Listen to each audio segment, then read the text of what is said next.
amigos? ¿Cómo están? Muy buenas noches. ¿Cómo estás, Albina? ¿Cómo estás, ¿Qué tal? Verónica? Muy buenas noches. Muy buenas noches a todos. Y bueno, hoy tenemos a dos invitados que nos acompañan. Por un lado, el congresista del Partido Aprista, Mauricio Mulder, y Alberto de Belaúnde, congresista por Peruanos por el Cambio. Muy buenas noches. Buenas noches. ¿Cómo están? Vamos con el primer tema y es sobre, bueno, esta denuncia presentada por Cuarto Poder, estas imágenes de una aparente ejecución extrajudicial por parte de miembros de la Policía Nacional durante un operativo contra aparentemente unos delincuentes.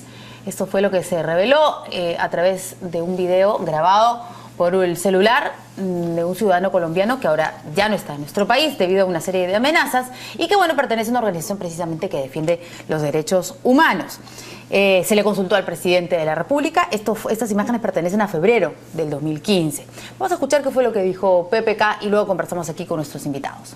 Tenemos pendiente una reunión sobre ese tema porque se habló, fue la reunión de inteligencia esta mañana. ¿No lo han informado todavía? Todavía. ¿Qué reflexión le dejan las imágenes en todo caso? Mire, yo creo que no debe haber ejecuciones en el Perú de ningún tipo, judiciales o no judiciales. El ministro ha tuiteado que esto ya está en el campo del Ministerio Público, pero a nivel de gobierno, ¿usted considera que se debe hacer algo sobre este tema? Mire, yo creo que no podemos dejar que la violencia impere. Tenemos un sistema judicial que le debe dar el beneficio a los que están investigados del debido proceso. El vocero de la bancada. Bueno, a ver, ¿qué dicen nuestros invitados? Bueno, dicen que este tema ya, la información está en el Ministerio Público, lo que dijo el ministro Basombrío anoche, apenas se presentó esto en Cuarto Poder. Pero no es la primera vez que se habla de escuadrones de la muerte ya con este gobierno. O sea, el viceministro Valdés y el ministro Basombrío han sido enfáticos con nombres, apellidos, fechas y una serie de señalamientos que han aparecido en diversos medios de prensa de escuadrones de la muerte que habrían aniquilado a delincuentes comunes, porque en realidad el enemigo aquí no es Sendero, nada, son delincuentes comunes. Hechos del gobierno pasado. Sí, claro. Todo durante el gobierno pasado. Y este también es del hecho del gobierno pasado, porque es del 2015 y en Piura. Entonces, no sabemos si será parte de ese esquema, si es algo nuevo, si es otro tipo de acción, porque este es un ciudadano colombiano que venía para temas de reinserción y que delante de su casa, justo en Piura, tuvo la ocasión de poder filmar eso. Ya, bueno, no sé si será casualidad o no será casualidad, porque tu rostro puede develarlo, ¿no es cierto? Y yo también, justo delante de su casa, perfecto. Pero hay una evidencia, una prueba. Y entonces, las investigaciones, ¿qué pasó? Yo escuché al ministro y al viceministro ser muy enfáticos y a los medios de prensa también. Vino el tema de las facultades, ya todo el mundo habló de otra cosa. ¿Y el tema dónde quedó? Claro, pero también, ¿usted cree que se tendría que ser más contundente en la información que se da a los medios de comunicación? Porque yo recuerdo que, claro, salió esta primera información por parte del ministro Basombrío, pero incluso antes de las facultades salió el tema de que iban a pasar al retiro a muchos generales. Eso generó cierto ruido y, ¿verdad? Y como que esta información que la dio el propio ministro se fue cayendo. Y después no quedó nada claro. Vieron sendos informes de prensa que desmentían casi totalmente eso. Incluso ha habido una polémica, un debate entre dos periodistas muy reconocidos, como Ricardo Uceda y Gustavo Ritti, ¿no? Uno a favor y el otro en contra. Bueno, pero el tema se prometió investigar y no se ha investigado absolutamente nada. Ya ha quedado el tema ahí pendiente, o por lo menos si se ha investigado, no se ha evidenciado hacia dónde van a llegar esas conclusiones. Sí. No, el tema es la investigación, y aquí lo importante y lo que hay que destacar es que las autoridades del ministerio, Carlos Basombrío y los viceministros, y el presidente y el ejecutivo en general, tienen un compromiso claro de no proteger ni tapar a nadie. Y lo importante es que quien tenga la información en estos momentos sea el Ministerio Público, porque muchas veces lo que tú puedes conseguir en etapa preliminar del Ministerio Público son indicios, indicios razonables, pero ya corresponde al Ministerio Público, con la expertise que tiene y con la atribución constitucional que también tiene, de asegurarse que esto se denuncie si es el caso o se archive si no va más allá de los indicios. Pero es fundamental que no exista espíritu de cuerpo, porque lo que sucede en organizaciones, sea de la sociedad civil o del Estado, que son muy jerarquizadas, es que la cultura del secreto es la que prevalece, y la cultura de nos protegemos entre nosotros. Por eso es clave que las autoridades civiles dentro de este ministerio colaboren con la justicia, porque algo que no puede suceder en el país, y creo que nos une a todas las fuerzas políticas, es que no puede existir ejecuciones extrajudiciales, y no puede ser que quienes están llamados justamente a tutelar los derechos de la población terminen siendo los que los vulneren. Sí. Ahora, ¿tendría que ser más contundente el ministro Basombrío ya frente a esta evidencia en video? Creo que hay un mensaje claro de rechazo de parte del Ejecutivo. Lo que se requiere es que toda la información pase al Ministerio Público y sea el Ministerio Público el que tome las acciones correspondientes. A mí me gustaron mucho las declaraciones del presidente Pedro Pablo Kuczynski, porque él ha dicho, también hay muchos delincuentes que matan policías. Sí. ¿No es cierto? Entonces, no podemos decir, hablar solamente el Escuadrón de la Muerte, la policía que hace lo que le da la gana, sino que estamos viviendo un momento de violencia difícil. No queremos más violencia, ni de un lado ni del otro, ¿no es cierto? Entonces, eso creo que es importante. El Escuadrón de la Muerte fue su ministro, pues. O sea, él también debería haber, no sé, controlado eso, si no le gustaba que le dijeran ese tipo de cosas, pero su ministro y su viceministro. Y la información, además, ahí sí no hubo espíritu de cuerpo, vino de un sector de la policía contra otro sector de la policía, que desde inspectoría hicieron toda una investigación, y la investigación está terminada en inspectoría. Ahora se tiene que empezar a analizar desde el ámbito del Ministerio Público para darle contenido judicial, o sea, si hay elementos de prueba que puedan permitir un proceso penal. Aquí no hay ninguna vinculación, o sea, el propio reportaje no dice que estos sean los del Escuadrón de la Muerte que se ha estado denunciando. Lo que dice incluso el propio ciudadano colombiano es que él se animó a mostrar estas imágenes y hacer esta denuncia pública porque ha visto que este nuevo gobierno tiene ganas de investigar, pero no se está diciendo de que esta sea una prueba de lo del Escuadrón de la Muerte, ¿no es cierto? ¿Quién es la víctima? No se sabe quiénes son los victimarios. Hay unas declaraciones del comandante de Piura en el momento en el que ocurrieron los hechos, hablando de que hubo un operativo exitoso. Eso es todo lo que hay. Así que... Bueno, están los familiares también de uno de ellos, de un taxista que estaba requisitoriado por robo. Todo el tema va hacia lo siguiente. Digamos que sí hubo un escuadrón, ¿no? Que hubo un grupo de policías. Usted menciona el caso de esta unidad Lobo, y va directamente hacia el señor Vega, que directamente va a la señora Nadine Heredia, ¿no es cierto? Han mencionado todo ese tipo de circunstancias. ¿Se van a atrever a investigar en el gobierno circunstancias de carácter político que lleven a este tipo de implicancias? ¿Y por qué no? Bueno, porque yo creo que el señor Pedro Pablo Kuczynski tiene pues su corazoncito de cierta amistad con el señor Ollantumala, ¿no? Tiene un ministro del señor Ollantumala, muy importante, del cual ahora vamos a hablar, ¿no? Diciendo que pone las manos al fuego por él, etcétera. A lo mejor, pues, no digo yo. Porque, ahora, desmiéntanme con los hechos, empiecen a investigar, escarbar y determinen las cosas. Y yo espero que así sea, ¿no? Tú mismo has dicho, Mauricio, que la primera persona en denunciar este hecho ha sido un ministro, que ha sido el señor Basombrío, con lo cual no hay ningún tipo de espíritu de cuerpo. Hemos además, en la bancada de Peruanos por el Cambio, apoyado todos los pedidos de investigación al régimen anterior. Y además, por último, sería la peor alianza política posible, que ganaríamos aliándonos con un gobierno que ha terminado muy impopular, que no tiene congresistas. En el debate a cuentagotas, con forceps les hemos tenido que sacar de que digan el estado en el que encontraron el país, señalen cuáles son las deficiencias que han encontrado. Pues no quería el señor Zavala, acuérdate, todo el debate, todo el mundo decía, por lo menos diga el estado en que encontraron al país. Bueno, ya vamos a empezar a decirlo. Se dio toda la información, Peruanos por el Cambio ha apoyado en todos los pedidos de investigación y seguiremos apoyando. No hay ningún tipo de... Imagínate. Ahora, también se ha dicho que se le ha cuestionado mucho a Basombrío el estar permanentemente denunciando cómo está la situación, cómo está la situación. Y entonces le dicen, ¿cuándo te vas a poner ya a ejecutar el plan que tienes para el Ministerio del Interior si permanentemente estás denunciando? Totalmente de acuerdo. Tiene un plan a los 100 días, que además lo bueno que se haya publicado está en la página web, cualquier ciudadano puede acceder a él. Lo bueno de tener un plan publicado es que a los 100 días cogeremos el plan y diremos, bueno, a ver cómo vamos, ¿no? Pero también es muy importante tener un ministro que entienda y esté cerca a la ciudadanía cuando salen estas denuncias de mala actuación policial.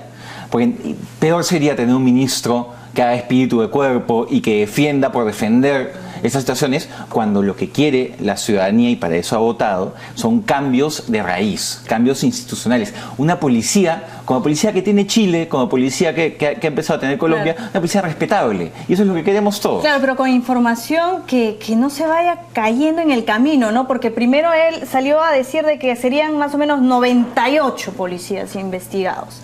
Luego ya no eran 98, después más o menos quedaron en 6. Y que no eran los 6 agrupados, sino que serían aislados, ¿no? O sea, se fue de boca, dices tú en un primer momento. ¿Se fue de boca o no el ministro del Interior? Lo bueno de tener un ministro que deja se vaya de boca. No, que deja las cosas claras, es que el mismo ciudadano colombiano ha dicho, yo me he animado a hacer esta denuncia, pero más bien porque he visto un compromiso de parte del gobierno. Entonces, justamente hay que evidenciar estos hechos para que personas que puedan tener indicios que ayuden a judicializar este tema se animen a colaborar. Si no, quedará entre una denuncia más y no habrán responsables, y nadie quiere eso. El tiempo lo dirá, porque si las primeras denuncias fueron de tanta envergadura, con nombres y apellidos, y después ya uno ve como que el tema parece haber pasado a segundo plano, espero que este tampoco caiga en la misma situación. O sea, se habló incluso de que el ministro del Interior le pidió disculpas a los efectivos de la SWAT en una ceremonia. Exactamente. ¿No? Entonces, fue arrinconado en una reunión con los de la SWAT. No sé si arrinconado, pero... Entonces es arrinconado, pero sí que pidió disculpas, y uno de los efectivos grabó justo esos momentos, ¿no? Entonces le decía, porque estaban sindicados directamente a formar parte de un escuadrón de la muerte. Lo cierto, ¿no?, es que hasta el día de hoy no hay una denuncia todavía ante el Ministerio Público. Entiendo que hay un fiscal que está haciendo una investigación preliminar, pero habrá que ver, pues, o sea, si realmente... Ahora, ¿qué resulta si el fiscal empieza a señalar que efectivamente ya no son 92, sino que solo son 6, y ya también a considerar parte de las pruebas de descargo que estaban presentando, en el sentido de que había una animadversión entre el inspector y el general que estaba en el entre comandantes, entonces, decía, ¿no? Todo lo dicho, ¿en qué quedó? Entonces, hay que tener bastante cuidado siempre cuando hay este tipo de acciones a no salir directamente ya a estar haciendo acusaciones. Creo que en el caso de Basombrío y de Valdés pueden haber expresado su preocupación y todo, pero ya fueron tan enfáticos en señalar que sí había todo esto, que podrían quedar en offside si es que una investigación judicial no llega a las mismas conclusiones. Pero sí es clave tener autoridades que se pongan del lado del ciudadano y que den la confianza justamente para la denuncia. Que cuando uno se encuentre en una situación donde hay un abuso policial, sepa que si lo denuncia no es que va a haber un espíritu de cuerpo, sino todo lo contrario, que el ciudadano va a estar acompañado. Ahora, veámoslo desde el otro lado. ¿Hay falta de autoridad? ¿No? ¿Falta de respeto a la autoridad? Sí, falta, ver, no sé, entonces pregunto yo, a la señora Buscalia le pusieron 8 años por haberle faltado el respeto a un policía. Sí. Y a la otra señora hace 2 semanas... 2 años. 2 años suspendido por haberle faltado el respeto, peor todavía, puñetazo limpio, y encima había manejado borracho. Entonces, la verdad es que estas idas y venidas típicas que tenemos en el Perú son las que generan el desánimo, ¿no es cierto? Al final las leyes fue muy exagerada, se pasó un extremo, ahora hemos pasado otra vez al otro extremo más abajo por un instructivo de la Corte Suprema. Sí. Un instructivo, no ha habido modificación de la ley ni nada, no, simplemente un mecanismo medio tramposo y reactivo. No, y pero es legal. No es legal. ¿Cómo no? ¿Cómo va la Corte Suprema a modificar una ley? Claro. No, ahora, es una ley. Ha generado un precedente, ¿no? Para que después no tengamos excesos. Pero digo yo, o sea, retomo este otro lado, ¿no? O sea, los ciudadanos, claro, no queremos abuso policial, pero también queremos, y me imagino que la familia policial lo que quiere es que se sientan empoderados para poder actuar. Acá no sabemos tampoco qué estaba sucediendo, no hemos visto antes de esas imágenes qué pasó. Pero ¿no? también es cierto que es la propia policía, los policías honestos, los policías comprometidos, que afortunadamente son muchísimos, los que quieren que los malos elementos que están trayendo abajo la imagen de la policía salgan. Y muchas veces estas denuncias vienen de la propia policía. Cuando se hizo esta gracia de generales para recuperar ese sentido de carrera policial, los más felices eran los propios policías, porque nuevamente se recuperaba la predictibilidad en una carrera y la meritocracia, y no lo que hizo el anterior gobierno, que fue una desgracia en cuanto al manejo de los ascensos policiales. Entonces es la propia policía la que, claro, quiere respeto, pero también justamente quiere que internamente se respete a la institución. Ahora, eso de que están muy felices, no, al menos a mí no me consta. Lo que yo sí tengo entendido es que más bien hay varios generales que van a a interponer.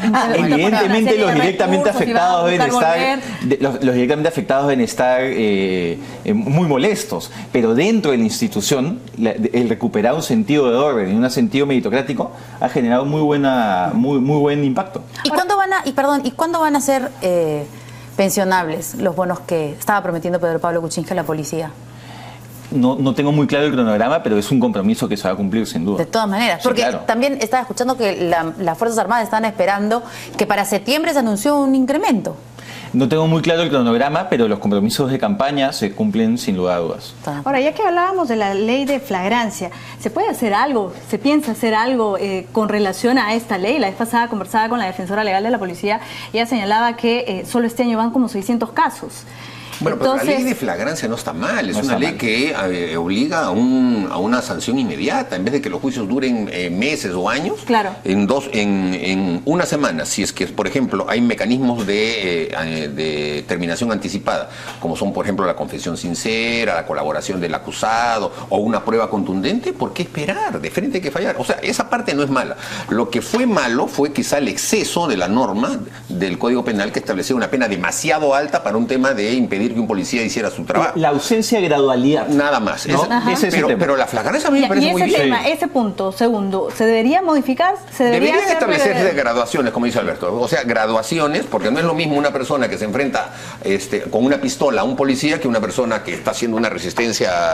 Que le tire un lapo a un policía. Ese tipo digamos, de ¿no? circunstancias. ¿Y cómo determinar la gradualidad? ¿Cuál sería, digamos, una pena más o menos que encaje en todos los Bueno, casos a cuando se ver, trata de violencia o agresión a la Hay policía? mecanismos dentro de la técnica Los penal. jueces ¿no? Para- tienen, o sea, Sí. los jueces tienen un margen, siempre se ponen máximos y mínimos. Entonces, reducir los mínimos pues, les puede permitir que ellos, con criterio de conciencia, puedan establecer. Pero de penas 8 a 12 menores. años. Es No, bastante. lo que sucede es que esa norma, yo recuerdo, fue un decreto legislativo del año 2009, 2010, por ahí me conflictos parece, sociales, que fue ¿no? justamente cuando había las tomas de las carreteras y todo eso. Lo que entonces ha se decantado en establecía- esto otro. Claro, se establecía, claro, ahora se convirtió en un tema de que un solo policía en un tema de tránsito podía verse afectado, porque así fue como se redactó la norma. Entonces hay que establecer las gradualidades, pero mientras tanto la ley se tiene que aplicar y se tiene que aplicar por igual a todos los ciudadanos, ¿no? Ujú. Y el tema de la permitir a la policía detener, por ejemplo. Eso es algo que muchas personas me lo comentan en la calle, ¿no? Porque recuerdan, antes, cuando la policía podía detener a un sospechoso en la comisaría, era como un pequeño jalón de orejas, digamos, ¿no? Entonces estaban facultados. Pero en la actualidad la policía también puede detener a Sí, alguien. pero no te puede dejar ahí 24 horas, ni Solo siquiera. 24 horas, porque la Constitución O sea, no, eso señala está que se tiene que prohibido. poner a disposición de un juez en 24 horas, pero el juez lo puede dejar. O sea, todo depende de cómo la policía puede estructurar la prueba que está poniendo a disposición. El gran problema es que en el nuevo Código Procesal Penal se estableció que el director de la investigación criminal es el fiscal. Sí. Y entonces, claro, en el Perú somos así, pues, el fiscal es el dueño de su fiscalía y el policía es el dueño de su Y comisaría. termina peleándose todos se odian. después, sí. Entonces, como todo el mundo en nuestro país, y uno trata de minimizar el trabajo del otro, los fiscales, por decir que los policías trabajan mal, liberan a los delincuentes. Sí. ¿no? Hemos Y- visto varias veces a los fiscales enfrentados a oficiales de la policía que no y lo llegó, que pueden no hizo la corregir el denuncia, que tema, no nos lo hizo pueden caso. corregir, es Y un acá tema de hay- buena voluntad. Acá también hay experiencias, buenas prácticas que habría que ver con atención. Hay desde el Ministerio Público la intención de la distritalización de la función del Ministerio Público, que es aterrizar el distrito donde se producen estos delitos, trabajar de la mano con las comisarías, y lo que se requeriría también es que el Poder Judicial se una a esta buena práctica, con lo cual tienes a las tres fuerzas unidas, trabajando no solo en un caso, sino en todos, con lo cual se conocen, y atendiendo el caso concreto y puntual que se da en el distrito, con lo cual puedes tener una solución y una... Sí, pero Alberto, Sí. eso es bonito en lo ideal, pero lo primero que te van a decir, necesito más presupuesto, porque tengo que poner un fiscal en cada distrito, y no solo de Lima, sino de todo el Perú. Y ese fiscal además tiene que tener su secretaria, su seguridad, su no sé cuántos y no sé qué, y entonces al final nunca se va a poder cumplir con todo lo que ellos Pero ahí solicitan. lo que sí se puede... Lo que Tiene hacer que es- ocurrir, perdón, iba a Sí. terminar eso. El Estado peruano tiene que ser uno solo. No puede ser que tengan sin duda. compartimentos en los que cada uno pelea sus prerrogativas. Tiene que ser uno solo. Y un fiscal debe tener el deber de actuar en cualquier distrito que sea, con tal de que sea un fiscal que resuelva el tema de un crimen que se haya cometido.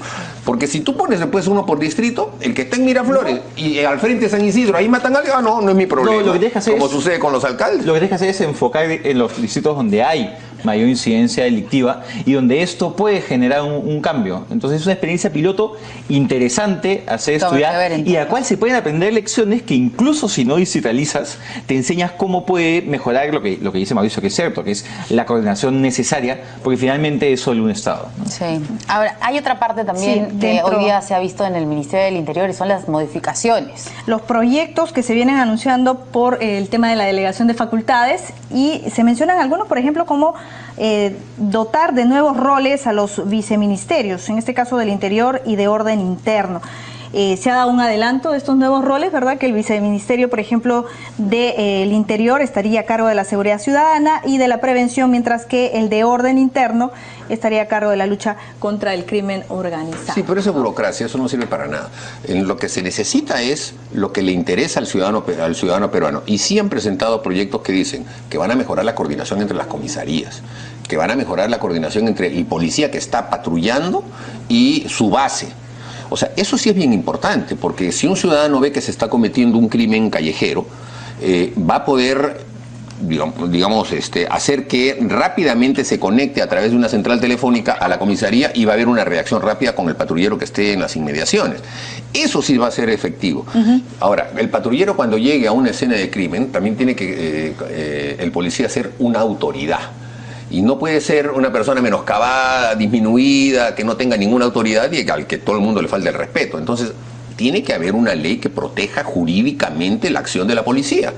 No en el sentido de que está libre de que dispare, claro, pero sí de que pueda utilizar los apremios que le corresponde, incluso a una persona detenerla si está obstruyendo un tema, amenazarla, esposarla, llevarla detenida, si está haciendo... Es que ya no confiamos en nadie, no confiamos en las autoridades, con todo respeto, no confiamos en la policía, y más bien, no, por favor, ¿no les ha pasado que a veces ven a un patrullero y tienen miedo de que los pare por cualquier cosa? Claro. Horrible, pues, y así como vamos a después empoderarlos si más bien les tenemos miedo o creemos que van a pedirnos plata. Por eso es importante no solo estas medidas para fortalecer la coordinación y empoderar a la policía, sino una reforma de fondo, ¿no? Y el asegurar que los casos que tengan que ser sancionados se sancionen y no queden impunes. Pero otro tema clave de la delegación de facultades es toda la relación de la policía con los municipios. O sea, no podemos seguir teniendo alcaldes que dicen, no, el tema de seguridad no es mi competencia, eso es mi Ministerio Interior. Eso es mentira. Los municipios tienen una obligación constitucional, porque está en la Constitución, de ver el tema de seguridad ciudadana, son los más cercanos al vecino, son los más cercanos a las problemáticas. Primera autoridad. Exactamente, son los más cercanos a la problemática de los barrios en el Perú. Entonces se tiene que institucionalizar la relación entre policía, serenajo y en general el municipio, y empoderar a los comités distritales de seguridad ciudadana. No pueden ser espacios simplemente para que una vez al mes se siente el alcalde con los comisarios y sea un tema protocolar. Tiene que ser un espacio de coordinación, tiene que ser un espacio donde tengan la misma información. Ahorita, ¿qué sucede? Los serenajos tienen su estadística de seguridad y la policía tiene la suya propia. Solo la municipalidad de Miraflores tiene estadísticas integradas. En todos los demás distritos del Perú, cada uno funciona con su propia información. Así no puedes luchar contra la delincuencia. El ministro del Interior anunció, yo no sé si me he perdido la noticia, pero dijo, pronto vamos a anunciarles por qué después de tanto tiempo no se pudo, hasta ahora, coordinar entre los centros de monitoreo de los municipios y el 105. O sea, él dijo, me da vergüenza, pero voy a esperar a que luego con el presidente de la República podamos hacer el anuncio. O sea, que finalmente ya estaban interconectados y que se podía hacer hacía mucho tiempo y no lo hacían. ¿Ya se sabe por qué? Mira, te cuento mi experiencia. Yo vengo de la municipalidad de Miraflores. Los problemas eran básicamente de voluntad política y de que tú tenías el sistema tecnológico A y la policía tenía el Z, con lo cual no dialogaban entre sí. Pero vamos, con la voluntad política de todos los actores involucrados, esas cosas se solucionan. Nosotros perseguimos durante muchos años la gestión al gobierno pasado y logramos algunas cosas a cuentagotas, ¿no? Porque además hay los recelos y todo eso. Esas cosas van a cambiar sin duda. Bueno, y con relación pero es un tema en realidad que va un poco más allá. Esos 500 patrulleros que están por ahí tirados, Acá y en el norte también hemos en el visto. norte, Sí. son el reflejo de compras que se hicieron sin ton ni son. Y parte de las compras que se han hecho sin ton ni son es todo el sistema de intercomunicación entre las comisarías y los patrulleros. Entonces, por eso es que al ministro le da vergüenza lo que está ocurriendo, porque ahí se han gastado aproximadamente 9 millones de dólares, también a dedo, y no sirven para nada, porque justamente por lo que él señala, no tienen la misma frecuencia, la coordinación es distinta, tecnología distinta, es un desastre. Verónica, lo que va a salir de todo lo que ha despilfarrado el gobierno del señor Ollantumala en materia de compras, 10.000 millones de dólares en armamento, en temas de seguridad, casi todos dispendiados, tirados al suelo, que no sirven para nada, o que son simplemente elefantes blancos enormes, unos tanques maravillosos, lindos, etcétera, pero que no tienen una utilidad específica para lo que tiene el país. Después de haber visto ahí el día de ayer, y todos conocemos eso, desde cómo están los hospitales del país. Entonces, francamente, es un crimen haber gastado 10.000 millones de dólares y haber comprometido el Fondo de Defensa Nacional hasta el año 22, que no se va a poder comprar nada porque el señor Ollantumala lo ha reventado todo. Es impresionante, y ahí va a haber, la Contraloría está por sacar un informe bien específico en ese tema. Muy bien. Tenemos que ir a la pausa. Siempre el tema de la seguridad, ¿no es cierto? O inseguridad, más bien, nos apasiona y preocupa a todos. Pero antes de la pausa tenemos el bailecito de la celebración del presidente de la República. ¿Cumplió 78 años. 78 años, ¿cómo no? ¡Ah!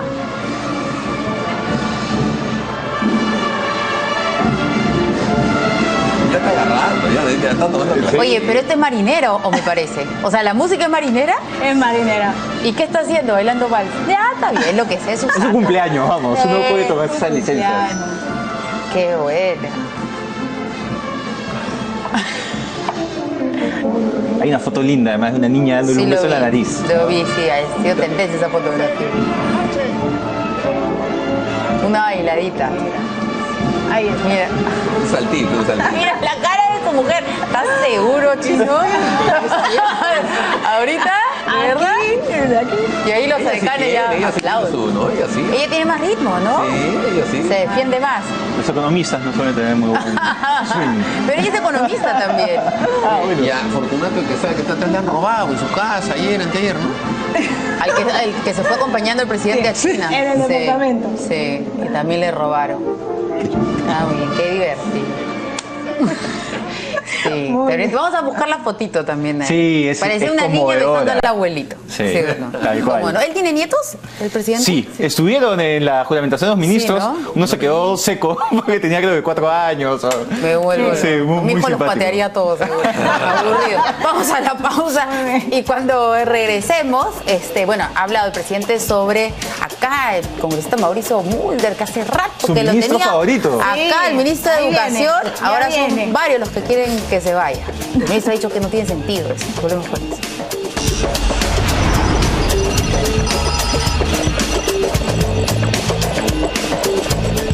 Después. Ahí está. está la fotito. ¿Tendrán ahí arriba en el switcher la foto del presidente? Sí, está conectado. Ahí está, mira. Oh, de repente ya le está pidiendo los regalos para Navidad. La confundida, ¿tú crees?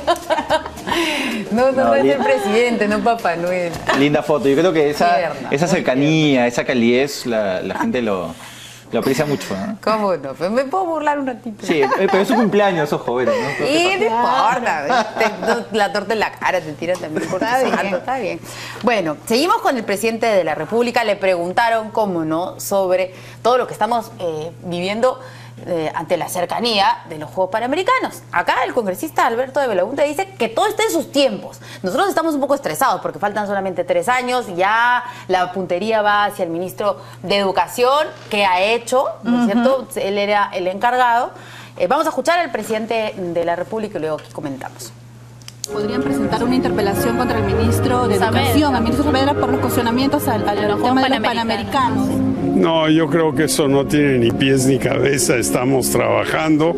Hemos puesto un nuevo jefe del esfuerzo Yo creo que es totalmente factible y yo lo estoy apoyando al ministro en eso. ¿Se puede lograr en todo caso los objetivos respecto a la infraestructura que falta? Sí, faltan básicamente 2 o 3 cosas muy grandes, pero la principal, que es la Villa Olímpica o Panamericana, digamos, es algo que se puede revender sin un costo significativo para el Estado. Muy bien. Dice Mauricio Mulder, ¿qué tal si lo dejamos primero que él nos diga, ya que Es un ministro en favorito. los últimos Su días favorito. él había sido Bueno, el que pero había con pedido razón, la porque salida de A ver. Jaime Salinas. El primero en denunciar este tipo de temas no fue pues un representante del partido aprista ni de la oposición, fue Daniela Bugatás. Y lo hizo no cuando ya había renunciado al nacionalismo, sino bastante antes, señalando específicamente que había un retraso enorme en materia del tema de los panamericanos. Incluso él ha pedido en varias oportunidades que el Perú renuncie de frente porque vamos a hacer un papelón, son sus palabras. Prestando yo atención a ese tipo de denuncias, A Daniela Bugatás. a Daniela Eso Bugatás. es algo raro. Claro, y viniendo de un conspicuo líder del nacionalismo a hacer ese tipo de denuncias, entonces había que prestar atención y era la realidad. No hay absolutamente nada, no han puesto un solo ladrillo en ninguna parte. Cuando Kuczynski dice dos cosas grandes, no son dos cosas grandes, por favor. La Villa Deportiva nada más son 17 edificios, ¿no? Ahí, y se supone que van a ser edificios que después van a quedar de vivienda. Tiene que hacer estadios, tiene que hacer villas olímpicas. O sea, la verdad es que ¿cómo puede un ministro que ha estado 3 años conduciendo la cartera de Educación pedir ahora al gobierno, al Congreso, facultades porque tiene que acelerar las cosas que no ha hecho en esos 3 años anteriores? A mí me parece impresionante. O sea, hay que tener un cuajo bien grande para estar haciendo esta solicitud.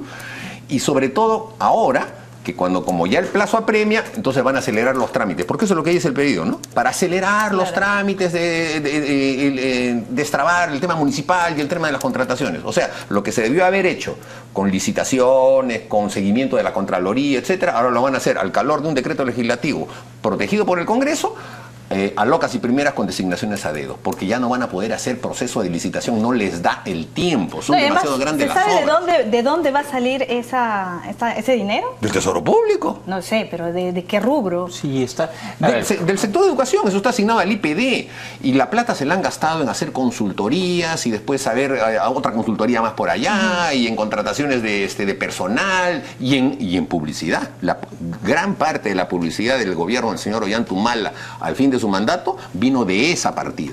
O sea que es una irresponsabilidad supina el mantener a un ministro tan incapaz y decirle ahora que no tiene ni pies ni cabeza un proceso de interpelación. Sí tiene pies y cabeza, porque se puede juntar las 31 firmas, de hecho se van a juntar. Y yo creo que perfectamente puede ser interpelado. Ahora, si será censurado o no será censurado, ya se verá. Pero la interpelación corresponde, es un tema clarísimo en el cual el Congreso ni siquiera debió darle. Claro, pero eso complicaría más la situación, ¿no? Yo creo que el Perú debe renunciar a hacer los panamericanos. ¿Qué dice el congresista? Sí, sin duda, no llegamos. A ver, he Aquí escuchado- vamos a hacer un papelón de obras mal hechas y ¿cómo va a ser ese panamericano? He escuchado pacientemente a La verdad Mauricio que- y ahora les contaré. Explícame, que no es así. No, es importantísimo en este tipo de eventos, antes de ejecutar las obras y antes de pensar todo esto, tener un plan maestro. Plan maestro hecho por Deloitte. O sea, es un plan maestro de lujo. ¿Por qué? Porque si no, después se dan situaciones como las que hemos visto en Brasil en el último mundial y en general, cada vez que hay un gran evento deportivo en América Latina, lo que prima es la improvisación y dentro de esa improvisación se aprovecha para lo que después son grandes escándalos de ineficiencia o de corrupción. O sea, acá tenemos el plan maestro, tenemos los planes de prefactibilidad y el 2017 será el año de la ejecución de las grandes obras. Ya se consiguió, por ejemplo, el terreno público donde se hace la villa y, como se ha señalado, después va a quedar para vivienda social, va a haber un bosque, va a ser no solo una obra que va a tener impacto durante los Panamericanos, sino que quedará después O sea, para 3 la años sociedad. de investigación y 3 años de construcción, eso es lo que Y se va a decían los llegar, plazos. y se va a llegar, y además ahora se ha renovado el liderazgo dentro del equipo con el señor Neuhaus, que es una persona que tiene experiencia en gerencia, experiencia en sector privado y que viene también del ámbito deportivo. Ahora, pero el presidente ha dicho que faltan 3 cosas grandes. O sea, justamente la ejecución es lo principal, más... pero para ejecutar hay que primero planificar bien. Yo sé, nosotros quisiéramos que todo esté para no tener esta sensación de ansiedad, que es natural, pero hay que hacer las cosas bien. Y el ministro de Educación es un gran ministro, solo que Mauricio no lo quiere para la reforma universitaria, que es el gran tema. Eso es lo que han dicho, ¿no? Si Algunos no que lo quieres por la está reforma detrás el tema de universitaria la hace ya varios reforma, años. O sea, si yo no lo quiero por dos cosas, ¿por qué tengo que alabarlo? Si a una se le suma la otra. O sea, ineptitud en un lado, ineptitud en la otra es ineptitud comprobada. Discrepamos. Creo que la reforma universitaria es algo fundamental en el país. Pero por lo menos sí se demuestra que este gobierno no tiene a alguien que sea especialista en educación, porque ha tenido que mantener al ministro anterior. A mí me parece muy bien. Es una vergüenza que manejan un ministro así, porque no tienen a alguien. Ustedes también tuvieron ministros que eran de otro... Del gobierno anterior, ninguno. Del gobierno anterior, del gobierno de Toledo. ¿Pilar Macetti no fue ministro de ustedes? ¿Quién? Pilar Macetti. Pero Pilar, sí, está bien, tienes razón, Pilar Macetti, pero pasó a otra cartera y fue con eficiencia. Alan Wagner no fue ministro también. Por favor, Alan Wagner había sido ministro de Alan García en el primer gobierno. Fue Toledo el que después lo puso, además por el tema de la Haya. Yo no lo veo como crítica. Yo creo que es importante mantener en el sector educación, que es un sector clave, a una persona que no ha avanzado nada en educación y ahora estamos viendo que en el tema del deporte tampoco, me parece que demuestra que no tienen a nadie. Ahí sí discrepo y creo, ¿por qué? Y creo que es derecho de los parlamentarios de la oposición plantear una interpelación y eventualmente hasta una censura. ¿No ha hecho nada el ministro de Educación? No, vamos, ha sido elegido como el ministro del año varias veces. ¿Por qué? Un montón de ¿Elegido por quién? Por diferentes sectores. ¿Qué sectores? Por favor, por nombres. A ver, ¿quién? Por ejemplo, Perú 21 el año pasado fue nombrado como personaje del año. Primera vez en la historia que un ministro de Educación es nombrado. Los empresarios, los alumnos, los empresarios en CADE, lo han nombrado también como alguien y se pedía que se mantuviese. Y está bien que la se mantenga de Lima no, pero vamos, digamos las cosas que ha hecho el ministro. 21 colegios de alto rendimiento en regiones. No solo el Colegio Mayor, que fue una gran cosa del gobierno de Aprisa, sino esta experiencia del Colegio Mayor descentralizado. 21 regiones tienen un colegio mayor. Nunca el país ha tenido una política tan activa de becas como la que ha tenido Pronavec con el ministro Saavedra. Becas de pregrado y posgrado a nivel nacional e internacional. Se ha aumentado en 70% la inversión en infraestructura educativa. Se están generando muchísimos incentivos para que captemos a los mejores profesionales a la carrera docente. Entonces, todo eso es simplemente rutina, porque todo eso se dejó del gobierno anterior. Claro, la ventaja del señor Saavedra fue que se comparó dentro del periodo del señor Ollantumala con la peor gestión de la señora Salas, que fue la ministra que vino a desarmar todo. Y como él recuperó parte de lo que se había dejado de política educativa, ¡oh, qué gran ministro! Es clave. No hemos tenido paros tampoco, paros no hemos tenido tampoco, ¿no? A mí eso me sorprendió, porque estaban ahí fuerte, duro. Y está bien, pero eso porque eso de cuándo comenzó con Chan, cuando se hizo la carrera pública magisterial, desde ahí no hubo un solo paro. Es clave en materia educativa. Él tiene el supuesto mérito de haber corregido un desastre anterior, copiando lo que se había hecho desde el gobierno anterior. Pero ¿dónde está su impronta? ¿Dónde está su resultado? En esto de los Panamericanos. Ahí se ve un tema clarísimo. Los Panamericanos son 4.000 millones de soles. 4.000 millones de soles. ¿Cómo se va a gastar esos 4.000 millones de soles en un año ahora? Antes de retomar ese tema. Pero es que, perdón, ese es el tema de fondo. No, pero déjame responder. No, pero es que el tema de fondo es el siguiente. 4.000 millones de soles que están allí para gastarse en un año y que debían haberse gastado en 5. Entonces, dime si no va a haber corrupción en un caso como ese, por favor. ¿Qué dice el congresista Belaúnde? Retomando el tema anterior para cerrar rápidamente. En materia educativa es fundamental que no pensemos que es política de gobierno, es política de Estado. Mauricio dice que algunas cosas vienen del gobierno de Lapra. ¡Qué bien! Y tengamos una política educativa que dure 15, 20 años para dar resultados. Es fundamental. Hay muchas cosas que reconocerle al ministro Saavedra, he mencionado algunas, pero podemos dedicar un programa entero al tema de educación, que es un tema fundamental en el país. Y en el tema de los Panamericanos es indispensable planificar y tener los estudios justamente para que no haya corrupción.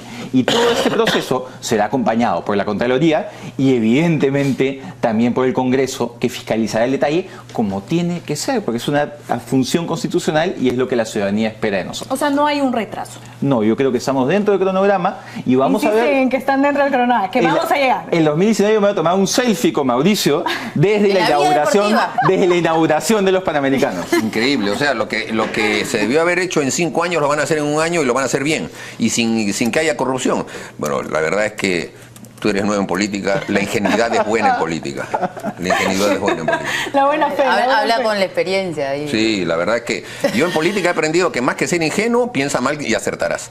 Porque este tipo de circunstancias no son casualidad. ¿Por qué 3 años ha aguantado el tiempo? ¿Y quién ha montado eso? O sea, ¿quién está haciendo esto a propósito para luego ganarse con las cosas? No, bueno, ¿El ministro de Educación? Hay enorme ineficiencia en todo el sector. El ministro no ha empujado este tema. Además hay un antecedente. No olvides tú que el señor Salazar dijo que la primera persona que lo llamó para ofrecerle el cargo de la COPAL fue la señora Nadine Heredia, ¿no? A preguntar. Y a la semana siguiente lo llamó el ministro. O sea, qué casualidad, los dos pensaron en la misma persona y Nadine Heredia no le dijo nada al ministro. Es un ministro subyugado por la señora Nadine Heredia. Ahí está la prueba clarísima. Y convocan a esta persona y que se siente mal y todo, que no ha hecho nada esta persona, el señor Salazar, y dice que el Congreso, la señora Vilcatoma, lo maltrató como un delincuente porque le hacía preguntas. Y bueno, pues tú vas al Congreso a responder preguntas. Para evitar que se politice el tema de los panamericanos, hemos buscado a una figura de consenso, una persona reconocida como Carlos Neuhaus, para que se encargue el tema. Neuhaus va a tener que ver cómo lo hace. Contra Salazar por el tema de que lo llamó Nadine Heredia. O sea, él no tiene las credenciales, digamos, para haber ocupado el cargo que ocupó. No, yo lo que estoy diciendo con eso es que el señor Saavedra solicitó a la llamada de la señora Nadine Heredia para que llame al señor Salazar, evidentemente. O sea, ¿usted cree que el ministro Saavedra era un ministro pero tú me vas a decir Nadine? que es casualidad que el señor Saavedra haya pensado en el señor Salazar justo cuando una semana antes había pensado Nadine Heredia lo mismo? Por favor, pues, Ahora, lo tiene que haber llamado y le ha dicho llámalo y él va a hacer. El presidente Humala tampoco, o sea, todo el mundo decía que gran ministro de Educación, todos los candidatos querían quedarse con el señor Saavedra, hasta el propio Alan García también cuando se le preguntaba decía, bueno, claro, ha hecho grandes cosas. Alan García dijo, lo que está haciendo el señor Saavedra es lo mismo que hizo el mejor ministro de Educación que ha tenido el Perú, que es el señor José Antonio Chang. Eso lo dijo clarísimo. Pero digamos, no era el punto de crítica, ¿no es cierto? A diferencia de los otros ministros. Pero de pronto entra el señor Pero Cuchica y dice, sí, nos quedamos con Saavedra y todos más bien están contentos. Y el señor Ollantumala, pero no tenía las críticas, en sus declaraciones, las mías, sí, siempre han más estado. bien me pareció un poco mezquino. Ollantumala era un poco mezquino, hasta le hacía desplantes y creo que eso hizo que todos dijéramos, que se quede Saavedra, ¿no? Porque ya la popularidad del señor Ollantumala sale del piso. Porque cuando hablaba de la eficiencia del Ministerio de Educación decía, bueno, porque yo le he dado la plata, ¿no? Es un gran ministro, ¿no? Las encuestas lo tienen muy bien valorado. Los panamericanos son la demostración de que es un pésimo ministro, porque no puedes tener 3 años paralizado un tema y el último año pedir facultad de paciente. Pero hay un reto que le ha puesto aquí el congresista de Belaúnde, dice que va a estar lista la villa y que se va a tomar un selfie con Claro, pero igual, los 3 años que se han perdido, en los que se ha gastado dinero, se ha despilfarrado dinero y el eso. El dinero se ha usado justamente en la planificación. ¿No cree que con ese argumento no deberíamos renunciar más bien? Que deberíamos ya, hasta el final. Pero el papelón al que están exponiendo al Perú, ese es un grave riesgo. Y una persona que ha demostrado que en 3 años no ha hecho nada, no es la persona capacitada. Ojalá que el ministro se vaya y Neuhaus asuma y sea él el que lleve las cosas. Haremos pues en que Neuhaus lo pueda hacer porque es una persona conocida y experimentada en el ámbito de la vida privada. Los congresistas van a estar ahí con me parece muy bien, pero la responsabilidad política del señor Saavedra se tiene que asumir. Muy bien. A ver, vamos a ir a un nuevo corte y venimos con los compañeros. Enrique Cornejo ha dicho que las decisiones importantes dentro del partido, dice que se toman a veces, pero quienes quieren hablar son relegados. Vamos a volver con eso.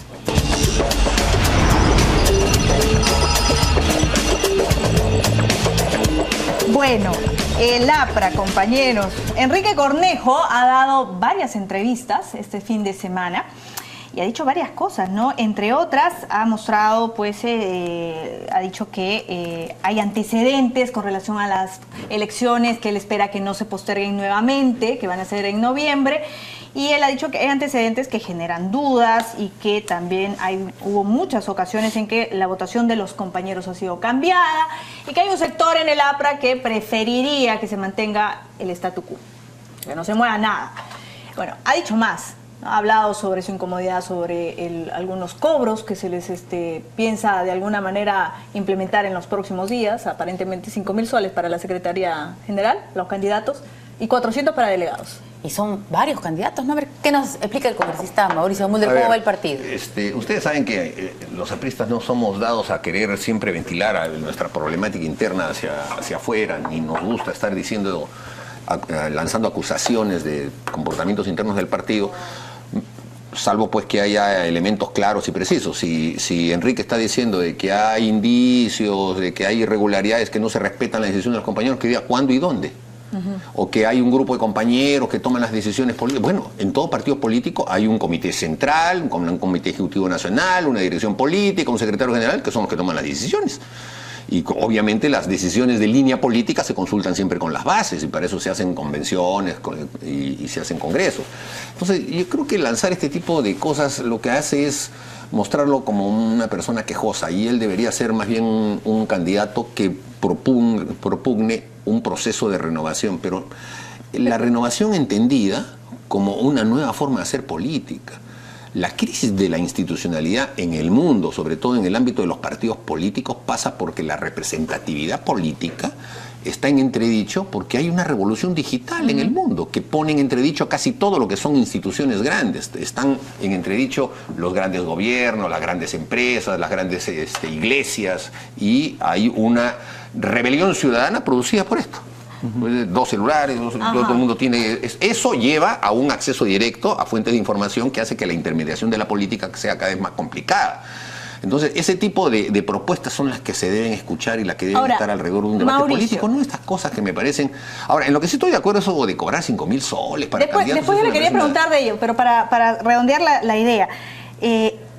¿Por qué es que Enrique Cornejo sale como a patear el tablero, a patear canillas, a mostrarse como se muestra Respondón, ¿verdad? Siendo él uno de los últimos ministros de Alan García, ¿verdad? Fue uno de sus últimos ministros de transportes, tuvo importantes cargos en la dirigencia. ¿O esto es parte de una estrategia? No sé, su estrategia, creerá que esa es la mejor estrategia para ganar una elección interna en el partido, yo no sé. Pero Enrique efectivamente ha sido una persona vinculadísima, o sea, casi todos los cargos que ha tenido han sido por designación de Alan García, ¿no? A mí, por ejemplo, me dicen alanista, y a mí Alan García jamás me ha dado un solo cargo. Todos los cargos que yo he tenido me los he ganado con mi elección como congresista. Yo no he tenido ningún cargo designado ni partidario, que también lo he ganado con elección, ni del Ejecutivo, ni nada. En cambio, Enrique, todos los cargos que ha tenido se los ha designado Alan García. Desde su secretario personal hasta 2 veces ministro en el último gobierno. No creo que haya pasado nada. ¿Están distanciados? Yo me imagino que no debe haber un distanciamiento, pero sí le he escuchado algunas declaraciones. O sea, hay un poco de celos. Sí, me parece unas declaraciones que probablemente pues hayan sido también fruto de la inexperiencia de la declaración política, porque él es un capo en declarar temas, por ejemplo, de manejo del Estado. Claro. En eso es muy bueno. Pero en términos ya mucho más difíciles, que son los manejos internos de un partido político, que son tan complicados, probablemente ahí el periodista de turno le está poniendo determinados énfasis que no le convienen. Y me parece Pero no es el periodista, son varias entrevistas las que Sí, por eso. No, seguramente tenemos la culpa de todo. No, la culpa, Siempre, al contrario. siempre. La habilidad de darse cuenta que pueden estar entrevistando a una persona que no tiene... digamos, el expertise de la respuesta política precisa, y entonces cae en ese tipo de respuestas. De repente uno siente pues que Alan García está apoyándolo, respaldando desde hace buen tiempo, ¿no? ¿Cuántos años está en política, que Alan García señor se fue, Cornejo? dijo no vengo? Pero no en este tipo de política interna. Él nunca él está en política, digamos, de gestión. Sí, pues. Pero de vida interna partidaria, que es tan particular. ¿Pero lo apoyaron acaso para las elecciones municipales? Claro. Creo que ahí empezó el problema. La única que iba a bailar con él era Luciana León, nadie más. Sí se le apoyó, por favor. Nadie. Hubo un tweet Alan de García, Alan García. ¿alguna vez estuvo con él en algún lugar? Nunca. Pero justamente lo que se consideraba, y él lo pedía, era que no estuviera. Él, claro. Era una manera de mostrar que no tenía un padrinazgo. Esa era parte de la estrategia. Yo se lo he dicho en esta misma mesa varias veces, que la estrategia era no mostrar justamente un exceso de politización en su candidatura con la presencia de todos los dirigentes políticos del partido. pues él está satisfecho con esa. No. Sí, fue su no pedido. apoyo. Fue su pedido. Eso fue parte de su estrategia. ¿Cómo ve las sin cosas? comentar en casa ajena, no, a mí no me corresponde hablar de temas porque internos tienen los suyos propios. Cada uno tiene en su agrupación política sus temas y le corresponde exclusivamente a quienes forman parte de esa agrupación. Pero no veamos mal que hayan discusiones y puntos encontrados en una organización política. Al revés, preocupémonos si no existen. Está muy bien. Y yo creo que es muy saludable para una vía partidaria que hayan pues sectores más progresistas, sectores más conservadores, que hayan debates, que en algunos momentos unos ocupen un puesto u otros.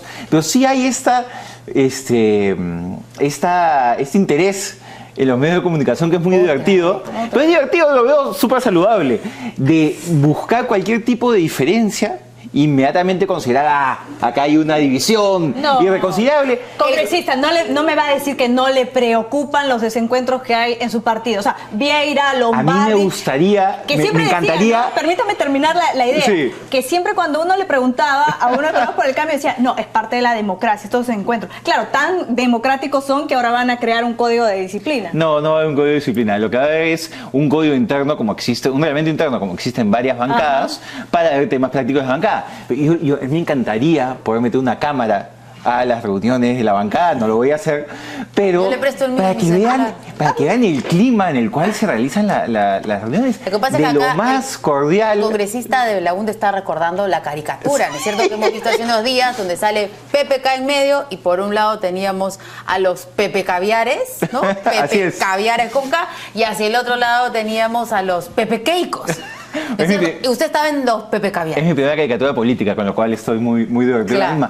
Pero está bien que hayan discusiones internas. ¿Pero están así por grupos o no? No, para nada. Si internamente son tan cordiales estas conversaciones, ¿por qué cuando les ponen una cámara al frente comienzan a decir? Veamos, por ejemplo, los proyectos de ley. Cada uno hay un autor de proyecto de ley y después compañeros de la bancada. Ya hablemos de dos congresistas, Vieira y el señor Lombardi, que ya ha estado con dos, ya se me echó con dos.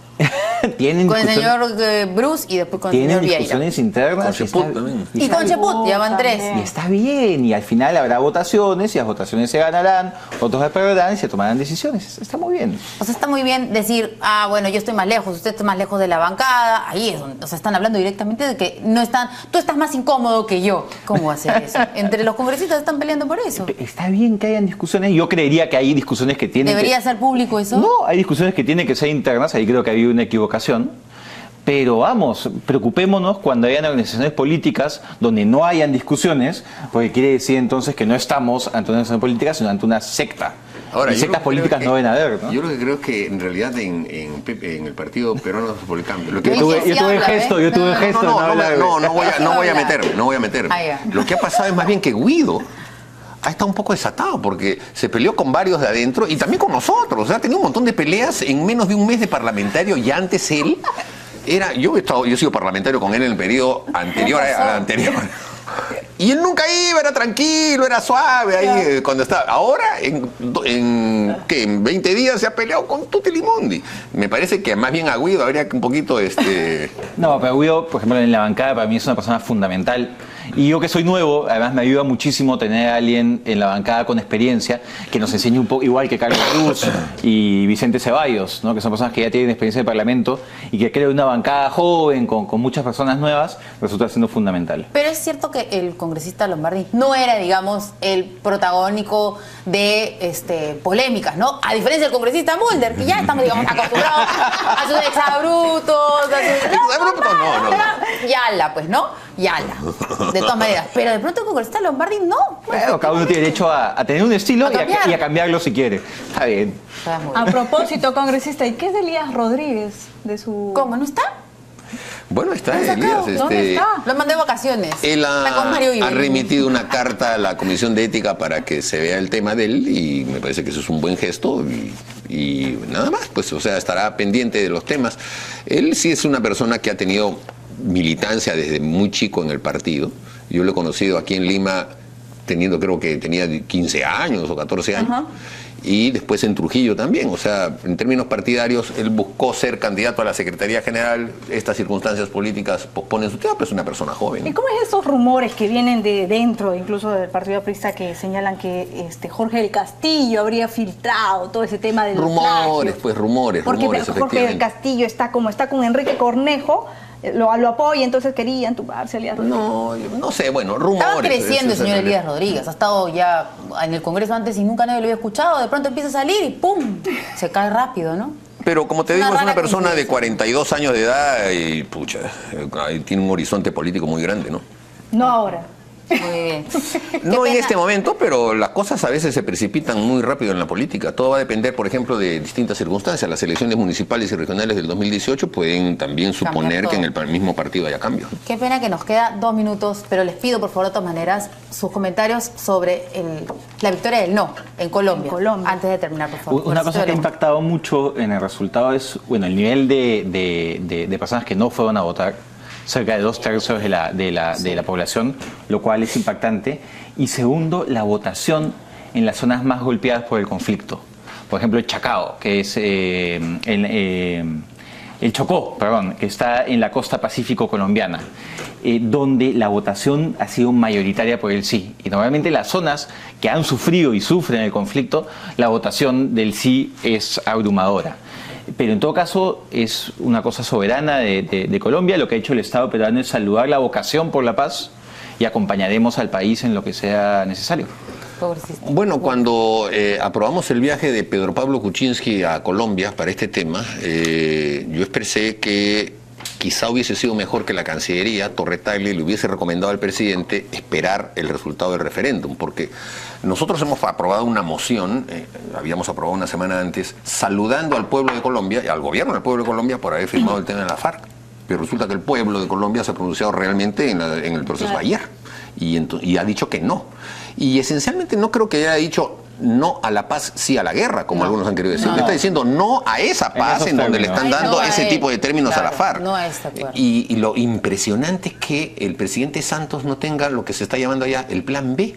No sé qué hacer ahora. Va a mandar ahí a emisarios a Cuba para volver a hablar con Timochenko y a ver qué hace. Hay un tema, es impresionante. Hay un tema que creo que es muy importante, sí, que es la importancia de tener una cancillería profesional como la que tenemos y escuchar a tu canciller. La declaración de Estado peruano ha sido muy inteligente. Lo que sí es, no entramos a opinar sobre un tema interno ni las condiciones sino que apoyamos la vocación de buscar la paz. Y ahí el Estado peruano siempre está apoyando a los hermanos colombianos. Ese nivel de manejo de relaciones exteriores solo se consigue cuando respetamos a los diplomáticos de carrera y a los profesionales que hay en Torre Tagle. Tenemos que ir. Nos vamos. Muchas gracias, tiempo. Gracias. Congresistas. Hasta Gracias. mañana. Buenas noches.